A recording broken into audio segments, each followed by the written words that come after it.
Olá, pessoal. Estamos aqui em mais um bate-papo no nosso canal do YouTube da Eletrion. E hoje nós temos uma convidada muito especial com um assunto que eu tenho certeza que vai interessar a todos vocês, que é a CIF, né, na fisioterapia e oncologia. A professora que está aqui conosco hoje é Alcina de Oliveira Teles, que é fisioterapeuta, especialista em ensino, pesquisa e extensão em educação pela Universidade Estadual da Bahia e mestre em tecnologias em saúde pela Escola Baiana de Medicina e Saúde Pública. É docente, colaboradora voluntária na Universidade Federal de Ciências da Saúde de Porto Alegre e fisioterapeuta do ambulatório de ginecologia da Santa Casa de Misericórdia de Porto Alegre. Ela é professora de diversos módulos de pós-graduação, lato sensu na área, e é coordenadora de cursos do Instituto Patrícia Lordelo. Alcina, muito obrigada por estar aqui conosco hoje, é um prazer recebê-la. Laura, muito obrigada pelo convite de vocês. É uma honra enorme poder estar aqui para a gente poder bater um papinho a respeito desse assunto que é tão importante que a gente ainda tem, né, as dificuldades de trazer para a prática clínica, que é a CIF. Exatamente. Esse, né, é um interesse, acho que de todos os fisioterapeutas, que às vezes não entendem ainda, né, muito bem o papel da CIF, né, e como é que a gente pode aplicar isso. Então, acho que a primeira pergunta do nosso bate-papo é bem esse, né? O que é CIF, Alcina?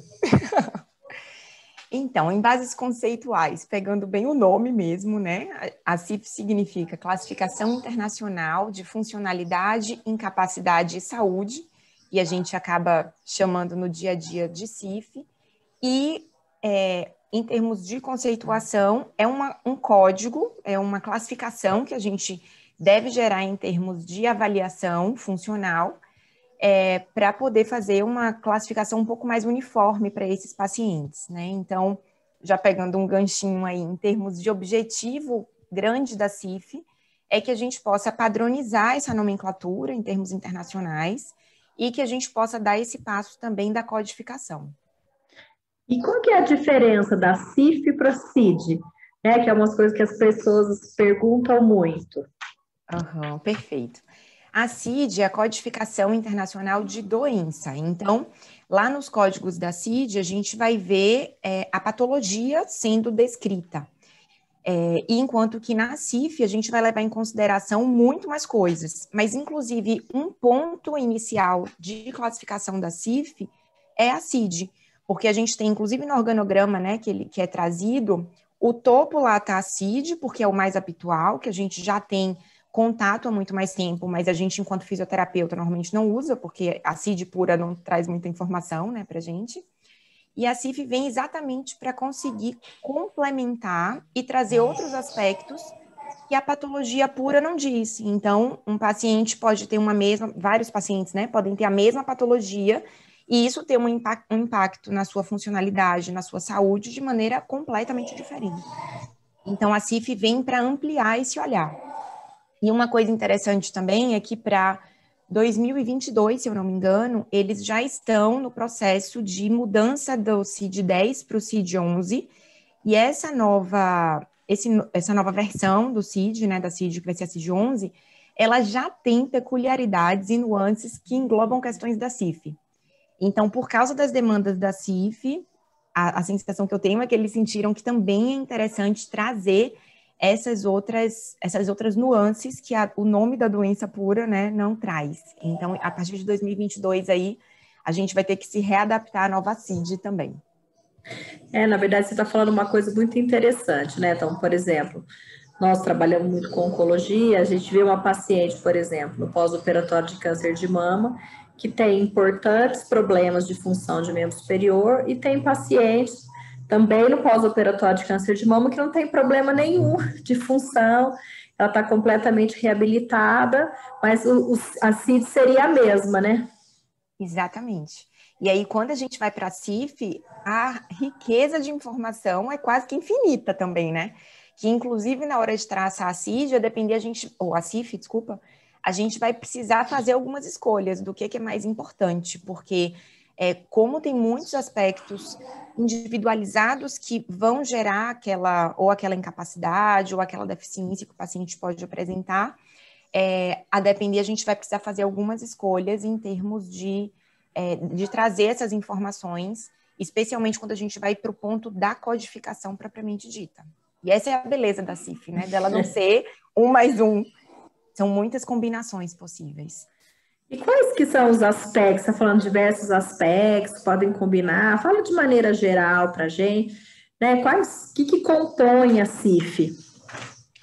Então, para a gente fazer, né, o processo da classificação, a gente vai precisar localizar em termos de qual é a estrutura do corpo em que a gente está avaliando diretamente aquele problema que o paciente traz. Dentro dessa estrutura, a gente tem uma função que está comprometida. Na verdade, a gente poderia traçar várias, né? Mas daí a gente vai selecionar qual é a principal função que está tendo algum nível de alteração. Dentro, né, esses dois classificados, daí a gente vai precisar entender qual é o impacto que isso gera na atividade desse sujeito. Então, atividade a gente vai entender como atividade de vida diária, que são as questões que ele faz ou com o próprio corpo ou de forma independente. Qual é o impacto que isso traz na participação dele, na interação social. Então, pode ser interação com a família, com a rede de amigos, esportes, lazer, trabalho, né? Tudo isso em termos de interação. E daí a gente vai ter aspectos também que trazem aspectos subjetivos desse paciente, que a gente não tem como codificar. Então, se é um paciente que é mais extrovertido, que é mais positivo, é mais negativo, que é mais proativo. Então, esses aspectos individuais que a gente não consegue mapear, porque a variabilidade dentro do sujeito é muito grande. E a gente ainda traz um aspecto que é se esse paciente, ele precisa, se ele tem... faltou a palavra exata, mas se ele precisa de recursos para conseguir auxiliar essas atividades e participações ou não, né? Então, se ele tem facilitadores ou se ele tem barreiras nesse processo das suas interações. E cada um desses pontos a gente vai qualificar para tentar entender a magnitude também. Então, a mesma coisa da gente entender que uma paciente, por exemplo, teve a dinâmica, né, teve o câncer de mama, foi submetida a uma mastectomia. A depender do tipo da mastectomia, ela vai ter mais estruturas que não vão existir no corpo ou retiradas parciais, por exemplo, se a gente pensar em linfonodos. Então, essa subclassificação, que na verdade é o qualificador, também vai ter variação dentro daquelas mesmas pacientes, de repente, que tiveram o mesmo tipo de cirurgia, e daí essa contagem de linfonodo pode trazer variação na codificação em termos de qualificadores. Porque então, realmente traz repercussão na função, né? Exatamente. Então, para a gente tentar ter uma noção, e inclusive para avaliar o paciente inicialmente, e a gente reavaliar depois de algumas sessões ou ao final do tratamento, esse qualificador faz muita diferença, porque, por exemplo, se a gente pensar em estrutura, essa paciente mastectomizada, ela já não tem mais a glândula mamária, então essa estrutura não vai mudar. E a depender, a função em si também não vai mudar, a função base. Mas se a gente for pensar nesse qualificador, pode ser que no início do tratamento a função estivesse com uma alteração mais importante, vamos dizer um 4, que seria o máximo, e depois do tratamento a disfunção passou a ficar mais branda, então está 1.1, digamos, que é uma disfunção mais leve. Então, essa numeração do qualificador é importante para guiar a gente para uma tomada de decisão, se eu preciso mudar o tratamento, se eu preciso repensar, preciso reavaliar alguma coisa, já que eu não estou evoluindo em termos de qualificador, meu qualificador está igual, a disfunção dela continua igual, a limitação em termos de participação está igual. Então, essas nuances, a codificação ajuda muito nesse sentido. É muito interessante, mas eu estou vendo que é um pouco complexo, né, Alcina? Assim, para a prática, né? Como é que a gente transpõe tudo isso que você está falando para a prática clínica do fisioterapeuta que está ali na assistência? Pois para conseguir fazer isso mesmo, né? Para trazer para a prática clínica, a gente precisa reservar um tempinho para poder fazer essa análise da nossa ficha de avaliação. Tem alguns fisioterapeutas que já passaram a fazer a ficha como se fosse com quadradinhos, com as possibilidades. Claro que como a gente trabalha em uma área específica, né, pensando na onco, eu vou selecionar. Se eu só trabalho com oncopélvica, por exemplo, eu já vou traçar lá em termos de quais são as áreas, né? Quais são as partes do corpo que podem ter maior disfunção, quais são as funções que podem ter maior disfunção. Então, eu já posso meio que selecionar dentro daquele mundo de possibilidades que tem no corpo. Eu já poderia trazer para a minha tabelinha essas possibilidades, e aí eu já trago também os qualificadores em números, e à medida que eu vou avaliando, eu já vou fazendo um xizinho. Então, assim, tornaria mais fácil da gente conseguir fazer isso mais rápido. Mas para quem ainda não tem esse tipo de abordagem mais simplificada para a prática clínica, a ideia é pegar a avaliação toda, depois vai para a CIF, a gente acaba que usa os mesmos capítulos, às vezes, né, dentro da área, e aí vai anotando essa codificação. Assim, eu falo muito da codificação, Laurinha, porque foi algo que me ajudou muito.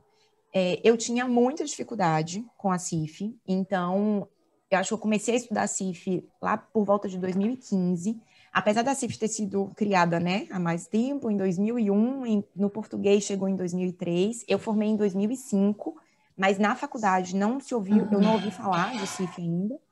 Então, foi só mais de 10 anos depois que, de fato, na prática clínica, na prática profissional de clínica escola, a gente começou a ter essa demanda.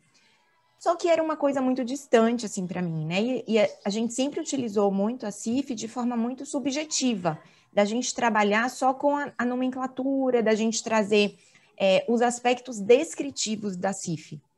E como, né, a nossa área é uma área mais restrita, que não é tão habitual para todo mundo, tudo que eu fazia de curso de aprofundamento, o que a gente fazia de trabalho dentro da universidade também, para entender a CIF melhor, eu ainda ficava com aquelas questões, né? Mas, gente, a função sexual que ninguém fala, e a perda urinária, e as questões de incontinência fecal, isso não está aparecendo, questões de linfedema, isso a gente não vê em exemplo. Então, quando eu passei, tem mais ou menos 2 anos, eu decidi, não, eu preciso compreender melhor, eu mergulhei nela. Aí eu me adentrei, de fato, na questão dos códigos.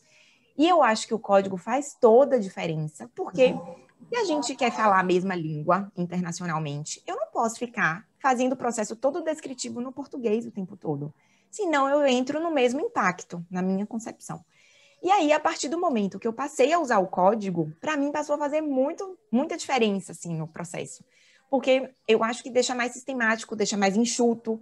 Então, estou com dúvida de que código é aquele, eu vou lá no manual, só acho o código e pronto. Eu vou no manual porque eu gosto de papel, mas tem manual também no celular, né?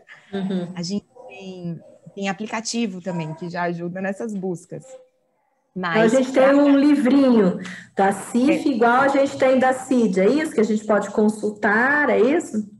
Isso. Tem ele tanto digital, que a gente pode fazer no PDF, ou pode fazer em impressão, ele é gratuito. Ou então, para quem é mais tecnológico e gosta, também tem aplicativo.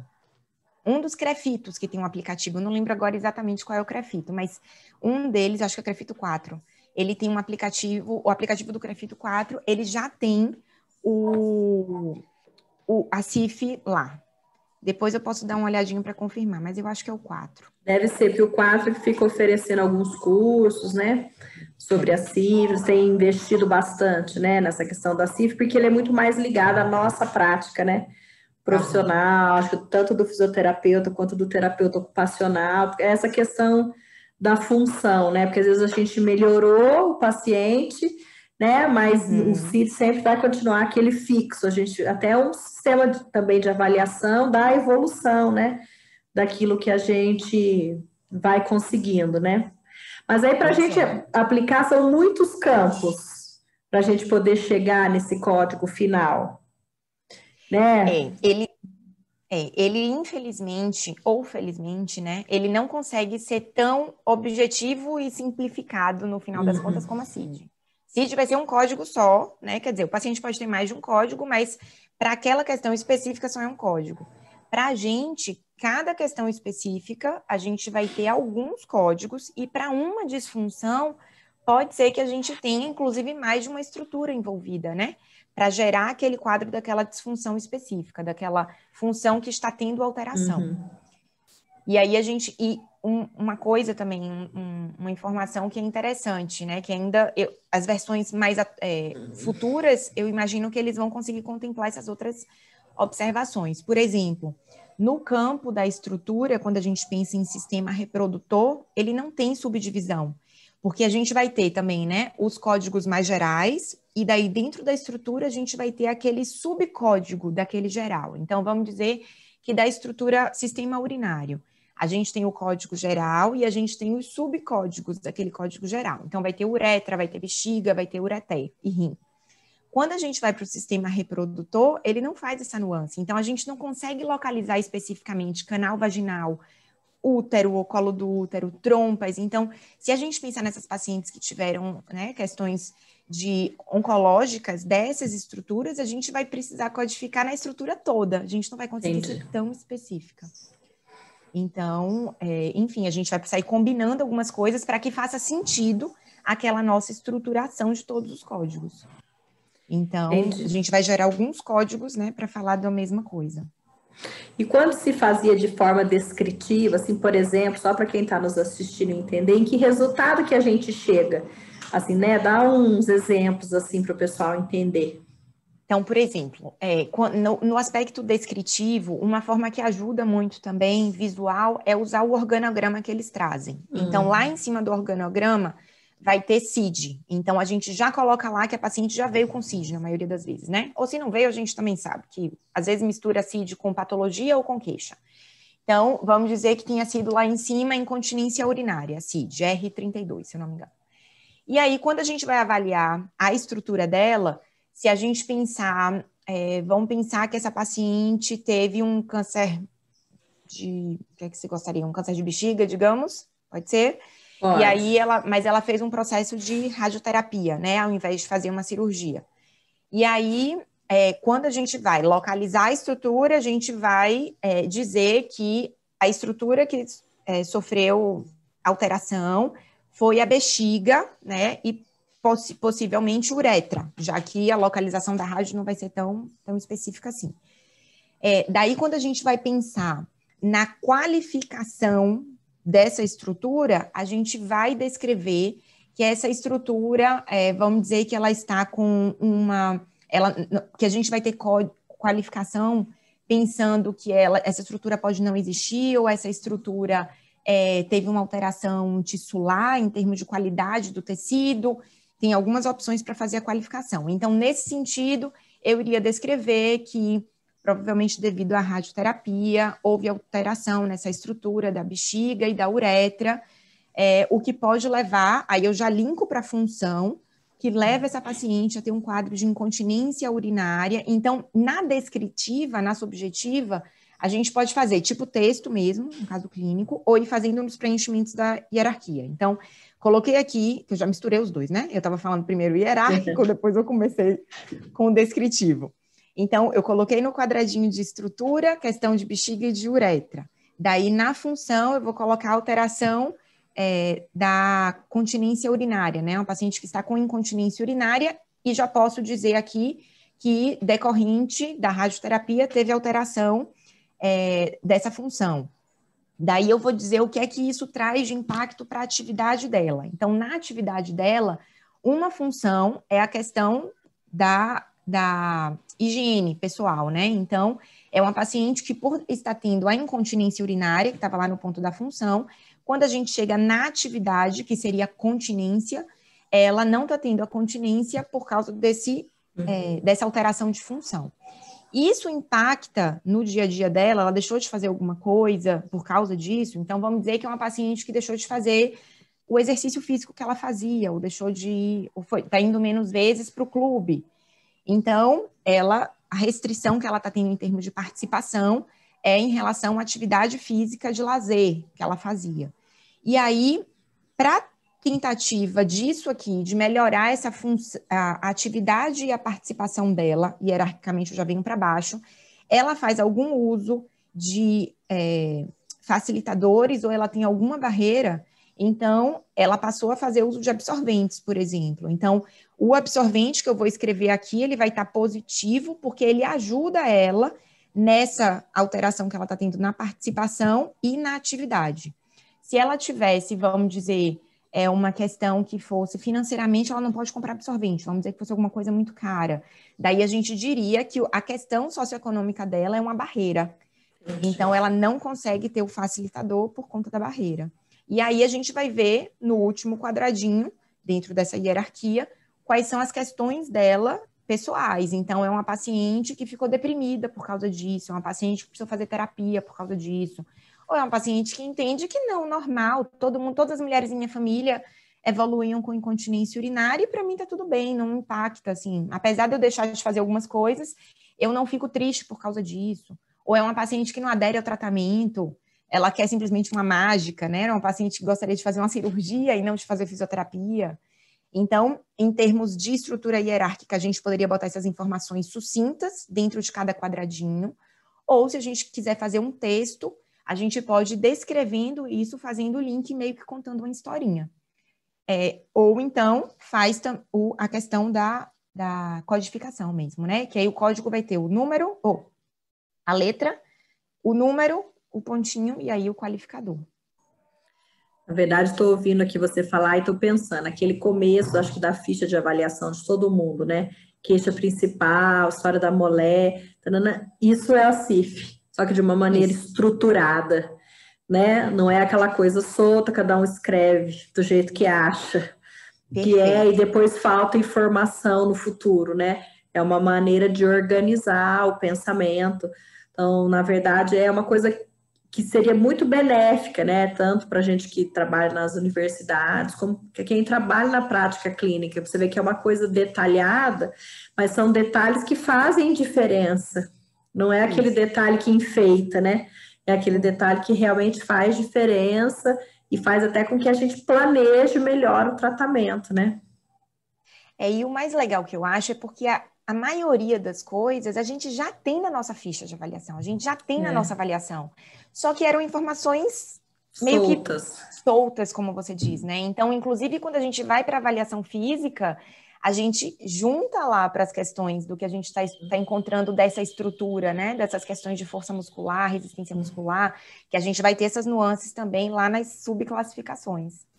Então, quase tudo a gente consegue contemplar na CIF. E o que não tem, que a gente precisa ser muito específica, anota do ladinho, para não se esquecer, e para o relatório, para nossas evoluções pessoais também, fazem diferença, né? Quem está aqui assistindo, se interessou, acha fácil, assim, na internet, se digitar CIF nos buscadores? Acha. A CIF, ela está bem disponível. Hoje, inclusive, tem vários livros na tentativa de explicar melhor a CIF. Eu, particularmente, acho que se a gente tira um tempo específico para estudar o manual, a gente consegue compreendê-lo. Mas, assim, é porque o manual é extenso, são muitos códigos. Então, às vezes, as pessoas ficam com dificuldade, né, de poder parar e tirar aquele tempo inteiro. Então, se a gente consegue, de fato, separar algumas boas horas e ir trazendo isso para a prática, porque o que fez toda a diferença para mim é trazer para a prática. Então, minha sugestão é, pega um caso clínico real, vai lá para a CIF, lê como é que deve fazer e vai fazendo as tentativas das codificações, da forma subjetiva, etc., que aí vai fazendo mais sentido, não fica aquela coisa teórica e distante, parecendo que é um bicho de sete cabeças. Na verdade, não é, só é diferente, não é o que a gente está habituado, né? Mas trazendo com prática, com explicação, com caso real, assim, eu acho que faz mais diferença. Para mim, fez toda a diferença. Não, com certeza. A hora que você deu o exemplo, parece que clareia, né? Como é que isso pode ser aplicado, sim, na nossa prática, né? E, ó, o nosso bate-papo já está caminhando aqui para o fim, você vê como é que passou rápido, né? Eu queria te perguntar assim, nos outros países, os fisioterapeutas têm usado a CIF, assim, na sua rotina, ou ainda está em momento de implantação, como está aqui no Brasil? Laurinha, alguns países já caminharam mais, mas me parece que tem ainda, assim, não é alguma coisa que já está vou falar da minha sensação, tá? Uhum. Eu não tenho essa informação oficial, assim, mas me parece que é alguma coisa que está todo mundo labutando para poder implantar, mas que alguns países já estão caminhando mais, países mais sistemáticos, assim, que fizeram a implantação um pouco mais hierárquica, digamos, né? Não Uhum. ficou uma sensação muito de que você faz quando você quiser. E que tem É. menos fisioterapeutas, né? Que dá para a gente guiar mais, assim. Mas fazer a CIF vai fazer toda a diferença, inclusive para a política pública, para as nossas publicações, as nossas pesquisas, a gente fazer as questões de prática clínica. Para os governos, faria ou fará muita diferença a gente conseguir ter essas informações codificadas e todo mundo falando a mesma língua. Porque no nosso sistema único de saúde hoje, a CIF tem espaço? Bem, assim, alguns lugares, porque o SUS também, quando a gente pensa, né, a gente tem ilhas maravilhosas que funcionam super bem, mas tem outras tantas regiões em que a gente ainda não tem. Então, um lugar que parece já estar funcionando muito bem são as questões de perícia de INSS. É onde a gente tem, ou para questões, né, que vão para a justiça, a codificação de perícia já tem sido mais utilizada, assim. Mas pensando no grosso do SUS, ainda não é uma realidade tão grande. Hospitais têm utilizado mais, né, do que ambulatório, pacientes internados têm tido mais, uma realidade maior, especialmente o subjetivo.